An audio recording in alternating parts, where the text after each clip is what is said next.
जंग बंदी होती नजर आ रही है आपको या नहीं आ रही? जो मुज़ाकरात हैं किस बेस पर होते नजर आ रहे हैं आपको? ओमान के वजीर खारजा ने बहुत अच्छा किरदार अदा किया और उन्होंने कह भी दिया था कि जी डील फाइनल हो गई। ट्रम्प के खिलाफ नारेबाजी की है, नो किंग के नारे लगवाए हैं और ये बताया कि इस जंग को खत्म करो। उन्होंने सारी दुनिया को अपना दुश्मन बना लिया है। उनके इस वक्त जो है क्लोजेस्ट एलाइज यूरोपियंस उनके साथ नहीं खड़े हुए।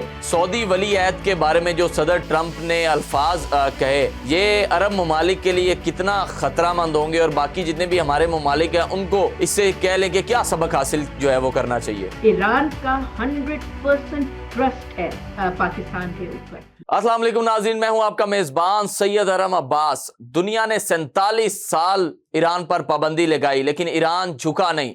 ईरान ने सिर्फ 23 दिन की पाबंदी लगाई, पूरी दुनिया झुक कर रहेगी। इस वक्त खित्ते में क्या हालात हैं? मुज़ाकरात, आखिर ये जंग बंदी कब होगी, किस तरह होगी, मुज़ाकरात किस बेस पर होंगे? मेरे साथ साबिक सफीर नगमाना हाशमी साहिबा मौजूद हैं, इन्हीं से जानते हैं। अस्सलाम वालेकुम मैम। वालेकुम अस्सलाम।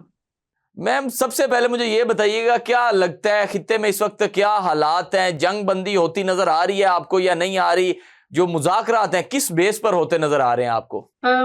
देखिए, जहां तक खित्ते के हालात का ताल्लुक है तो वो दिन रात सुबह शाम इस खित्ते के हालात पे ही बात हो रही है। और आपने देखा है कि जब से ये अमेरिका और इजराइल ने एक खाम खेही की, बेवजह की, जिसकी कोई जस्टिफिकेशन नहीं है, वो वॉर थोपी है ईरान के सर के ऊपर, तो ये वॉर सॉर्ट ऑफ फैलती जा रही है। और आई थिंक इसमें सबसे ज्यादा जो किसी को भी कसूरवार ठहराना चाहिए वो अमेरिका और इसराइल को ठहराना चाहिए, जिन्होंने बाकायदा नेगोशिएशंस हो रही थी। और उसमें आपको पता है कि ओमान के वजीर खारजा ने बहुत अच्छा किरदार अदा किया और उन्होंने कह भी दिया था कि जी डील फाइनल हो गई है, बिल्कुल। Very close to being sign. और उसको सारे को कत्ल करके और इन्होंने बस समझा कि ये शायद मौका है, क्योंकि हम 2-4 दिन में ईरान की लीडरशिप को खत्म कर देंगे और वहां कोई इनकलाब आ जाएगा और दुनिया जो है वो अमेरिका के झंडे लेके तो बाहर सड़कों पे नारे लगा दे ना शुरू हो जाएंगे कि अमेरिका ने हमें बचा लिया। तो ये बिल्कुल ही उनकी गलत अंडरस्टैंडिंग ऑफ ईरान था। ईरान एक बहुत स्ट्रॉन्ग सिविलाइजेशनल स्टेट है और उसने वो इस तरह अमेरिका की तरह 200-250-400 साल पुरानी स्टेट तो नहीं है, सदियों पुरानी स्टेट है जिसका बहुत स्ट्रॉन्ग कल्चर और बहुत स्ट्रॉन्ग नेशनलिज्म, उनका जो है, जो पर्शियन नेशनलिज्म है, जो ईरानियत है उनमें, वो बहुत कूट कूट के भरी हुई है। हैविंग सेड दैट, पिछले 40 साल से, 47 साल से देखें उनको, आपने हर किस्म की सैंक्शंस लगाई उन पे, एक नहीं, दो नहीं, 3 दफा वॉर मुसल्लत की, लेकिन उन्होंने हमेशा अपने आप को बहुत डिफेंड किया है और वो सुरखरू रहे हैं इसमें। देखिए, ईरान ने कोई वॉर हारी नहीं है जिस जो उनके सर पे मुसल्लत की गई हो। और इस दफा भी आप देखें कि पिछले 20-25 साल से ईरान को जिस कदर दीवार के साथ लगाया जा रहा था, ईरान को पता था कि एक दिन जिस बहाने से भी सही ये इन पे अटैक जरूर करेंगे। तो जब इंसान इस तरह कॉर्नर्ड हो जाता है तो उसके आपके पास दो ही होते हैं, या तो आप रोए पीटेंगे मैं क्या करूं, मुझ पे तो सैंक्शन लगी, मर गए, लुट गए। दूसरा ये होता है कि आप कहते हैं कि हम इसमें से ज्यादा स्ट्रांग बन के निकलेंगे।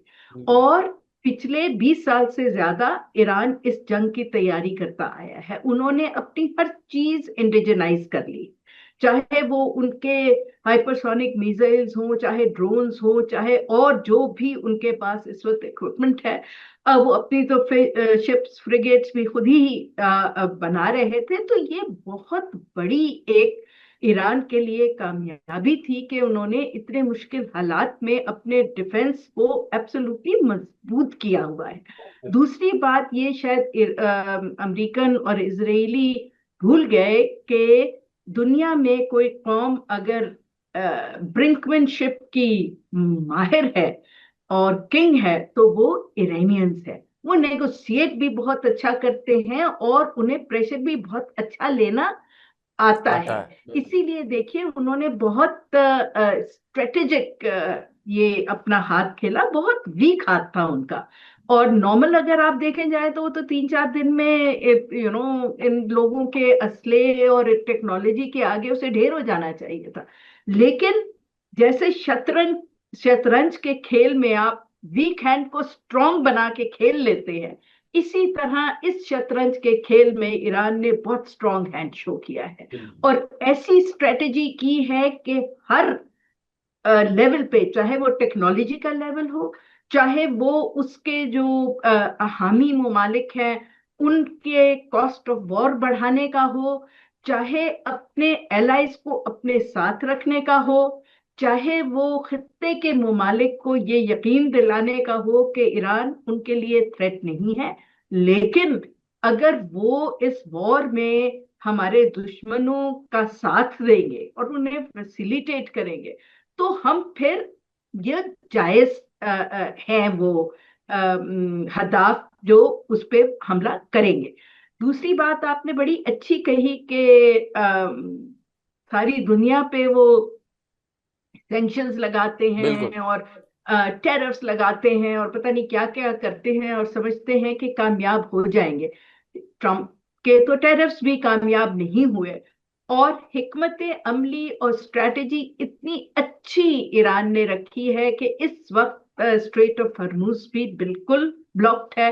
और अब बहुत ज्यादा आगे ये खदशात हैं कि रेड सी भी ब्लॉक हो जाएगा। तो देखिए हर लेवल पे, स्ट्रेटेजी के लेवल पे, टेक्नोलॉजी के लेवल पे, उनके सिंपल टेक्नोलॉजी ने एडवांस तरीन टेक्नोलॉजी को के घुटने टिका दिए हैं। तो आई थिंक ये एक बहुत मजबूत उन्होंने कौम होने का बड़ा अच्छा सबूत दिया है। बेशक जी, ईरान ने तो अपना जो है एक मजबूत कौम होने का पूरी दुनिया को दिखा दिया कि वो एक मजबूत कौम है। दूसरी तरफ मैम, ये जंग अब 5वें हफ्ते में दाखिल हो गई है और गुज़िश्ता 24 घंटे में आपने अगर अमेरिका की खबरें देखी हैं तो 24 घंटे के दौरान अमेरिका में इतने बड़े एहतजाज हुए हैं। मुख्तलिफ खबरों के मुताबिक वहां पर 70 से 80 लाख अफराद ने जो है वो शिरकत की है और ट्रंप के खिलाफ नारेबाजी की है, नो किंग के नारे लगवाए हैं और ये बताया कि इस जंग को खत्म करो, बादशाहत का जो निजाम तुम बनाना चाह रहे हो इसको मुकम्मल तौर पर तुम खत्म करो। जी, आपने बिल्कुल सही कहा। एक्चुअली मैंने जो फिगर्स पढ़े वो 9 मिलियन के हैं, तो 90 लाख लोग तकरीबन वहां बिल्कुल निकले हैं। और ये किसी देखिए एक स्टेट में नहीं निकले या बिल्कुल किसी एक तरफ टर्न जिनका बेंड है उन स्टेट्स में नहीं निकले, पूरे अमेरिका में लोग निकले हैं। और पूरे अमेरिका में इस वक्त चेंज ऑफ रिजीम का नारा लग रहा है। तो मेरे तो जहन में वो आता है, कहते हैं ना अंग्रेजी में कार्मा इज रियल, कि वो चाह रहे थे कि जी शायद हम 2 दिन में तो रिजीम चेंज करके और वहां खत्म कर देंगे ईरान को। यहाँ तो उनको उल्टा पड़ गया है। वो जैसे ऑस्ट्रेलियन बूमरैंग नहीं होता, उसको आप जी जी, फेंकें तो उलट के वो आपको आके लगता है। बिल्कुल तो बिल्कुल बिल्कुल वो बूमरैंग कर गई है उनकी सारी स्ट्रेटेजी उनके ऊपर खुद। और इस वक्त डोनाल्ड ट्रंप की ने जो भी आते ही जिस तरह की पॉलिसीज इख्तियार की, कुछ तो उनका ऑफ कोर्स नेगेटिव इम्पैक्ट अब नजर आ रहा है कि उन्होंने सारी दुनिया को अपना दुश्मन बना लिया है। उनके इस वक्त जो है क्लोजेस्ट एलाइज यूरोपियंस उनके साथ नहीं खड़े हुए, Australians, Japanese, New Zealanders, you name it, हर कोई जो है इस वक्त वो ट्रंप की पॉलिसीज के खिलाफ है।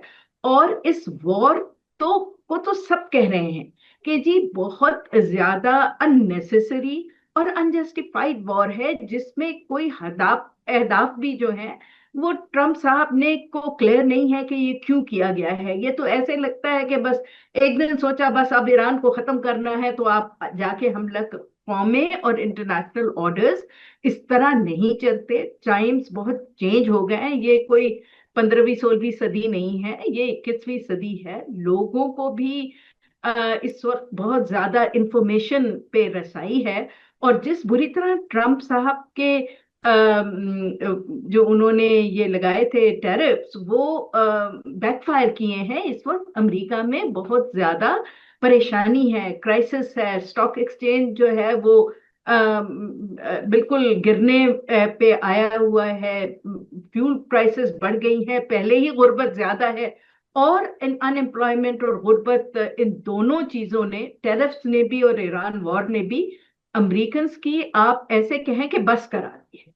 तो अब नेचुरली उन्होंने होम फ्रंट पे बहुत ज्यादा प्रेशर है, और जो प्रेशर उन्हें अपनी पहले आ रहा था बैड इकोनॉमिक पॉलिसीज की वजह से, तो उन्होंने सोचा ईरान पे हमला कर दूंगा, जीत जाऊंगा, तो मेरा मिड टर्म इलेक्शन जो है वो तो बिल्कुल नवंबर में मेरे पास ही है।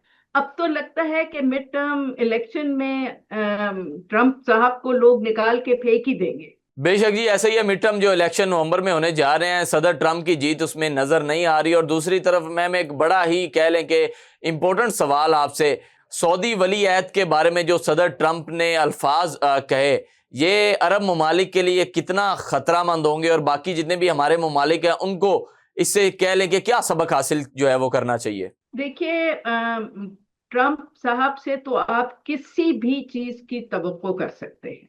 वो वैसे भी अगर आप उनकी लैंग्वेज देखें तो वो ना किसी हेड ऑफ स्टेट को जेब देती है वो जबान, चाहे वो कोई मसला भी हो, और ना ही वो किसी भी डिप्लोमेटिक लिहाज से वो जो है वो दुरुस्त है। लेकिन उनकी एक बहुत लंबी हिस्ट्री है। देखिए, पिछले जब वो पहली टर्म में थे तब भी उन्होंने अपने एलाइज के खिलाफ भी बड़ी गलत जबान उनके कैपिटल्स में खड़ी होके की, जो मैं अभी रिपीट नहीं कर सकती।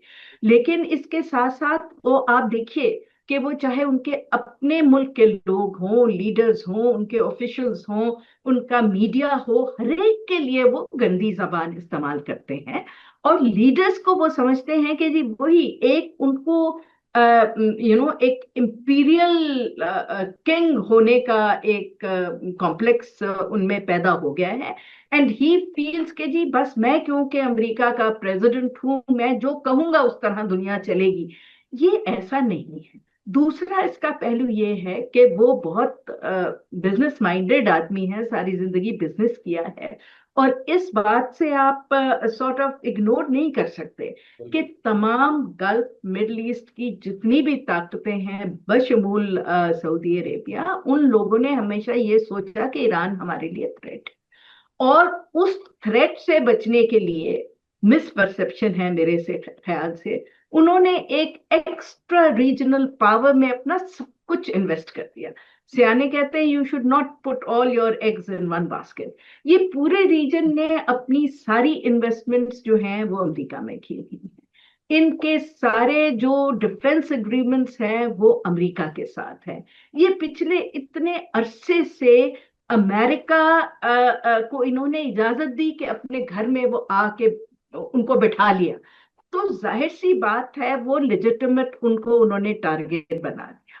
अब अगर उनको समझ भी आ रही है कि भाई ये शायद कुछ गलत हो गया है, और आई डोंट नो, मैं किसी के दिमाग में जाके तो नहीं सोच सकती, लेकिन क्योंकि जिस किस्म का रेस्ट्रेंट, किस किस्म का अभी तक उन्होंने पॉलिसी इख्तियार की है मिडल ईस्ट और गल्फ की कंट्रीज ने, कि उन्होंने डायरेक्ट अटैक्स नहीं किए ईरान पे, और डायरेक्ट जंग अभी में वो इन्वॉल्व नहीं हुए। आई थिंक ये बहुत ही सेंसिबल किस्म की पॉलिसी है, क्योंकि इससे तो वो बिल्कुल तबाह होंगे उनका। लेकिन उनकी मजबूरी भी है। उनकी मजबूरी ये है कि उन्होंने, एज आई सेड, सारे अपने एसेट्स जो हैं वो एक ही बास्केट में डाले हुए हैं।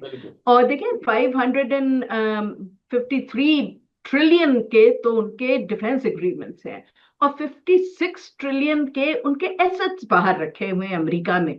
तो आपका क्या ख्याल है कि ये अगर सारा अमेरिका का फ्रीज कर देता है तो कहाँ जाएगा ये पूरा रीजन? इनका तो गेम ये था, आई एम श्योर नेतन्याहू साहब का भी और अमेरिका का भी, कि जी इस जंग में अच्छा है ये अगर अटैक करेंगे इनकी टेरिटरी पे तो ये लोग भी, गल्फ और ये भी शामिल हो जाएंगे, और आपस में इनको लड़ा लड़ा के तो आप खत्म कर दे। लेकिन आई आई एम सो ग्लैड कि इस ट्रैप में अभी तक तो नहीं लगा कि ये फंस रहे हैं। एंड द वेरी फैक्ट कि जो इस वक्त 5 मिडिल स्टेट्स हैं जिसमें Iran, Pakistan, Saudi Arabia, Turkey और इजिप्ट का नाम आता है, और वो सारी आपने देखा है सिवाय ईरान के, क्योंकि उनके यहाँ तो जंग हो रही है, वो ये दूसरी दफा सर जोड़ के इस्लामाबाद में बैठे हैं।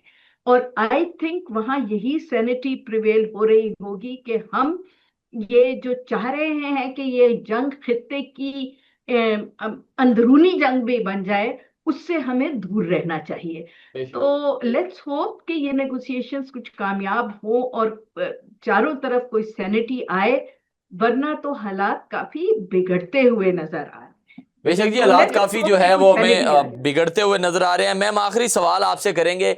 ईरान ने 20 जहाजों को गुजरने की इजाजत दे दी और रोजाना की बेस पर 2 जहाज जो हैं वो पाकिस्तान का परचम लहराए गुजर सकते हैं। ईरान तो कह लें कि अपने पूरा बरादर मुल्क होने का हक अदा कर रहा है। पाकिस्तान से क्या अब एक्सपेक्टेशंस रखता है ईरान कि पाकिस्तान क्या हक अदा करे तो इस खित्ते में जंग भी जो है वो खत्म हो सकती है, मुज़ाकरात भी हो सकते हैं, और उस बेस पर मुज़ाकरात होंगे, जंग खत्म होगी ईरान के जिसमें फायद नजर आ रहे हैं? देखिए, द वेरी फैक्ट कि पाकिस्तान इस वक्त मीडिएशन के सेंटर में, उससे ये बिल्कुल बात क्लियर होके सामने आ जाती है कि ईरान का 100% ट्रस्ट है पाकिस्तान के ऊपर। वो 100% ये समझता है कि पाकिस्तान मीडिएशन करेगा तो जो उनका ईरानियों का पॉइंट ऑफ व्यू है, जिसमें ईरानीज का इंटरेस्ट है, लॉन्ग टर्म इंटरेस्ट है, स्ट्रेटेजिक इंटरेस्ट, नेशनल इंटरेस्ट उनका है, उसको पाकिस्तान डिफेंड करेगा और ईरान की पोजीशन को डिफेंड करेगा। इसी तरह जो गल्फ स्टेट्स इस वक्त और सऊदी अरेबिया इन मुज़ाकरात में या कॉन्सल्टेशंस में शामिल हो रहे हैं, उनका भी पाकिस्तान के ऊपर बहुत एक रिन्यूड ट्रस्ट आ गया है, specially after our conflict with India last year.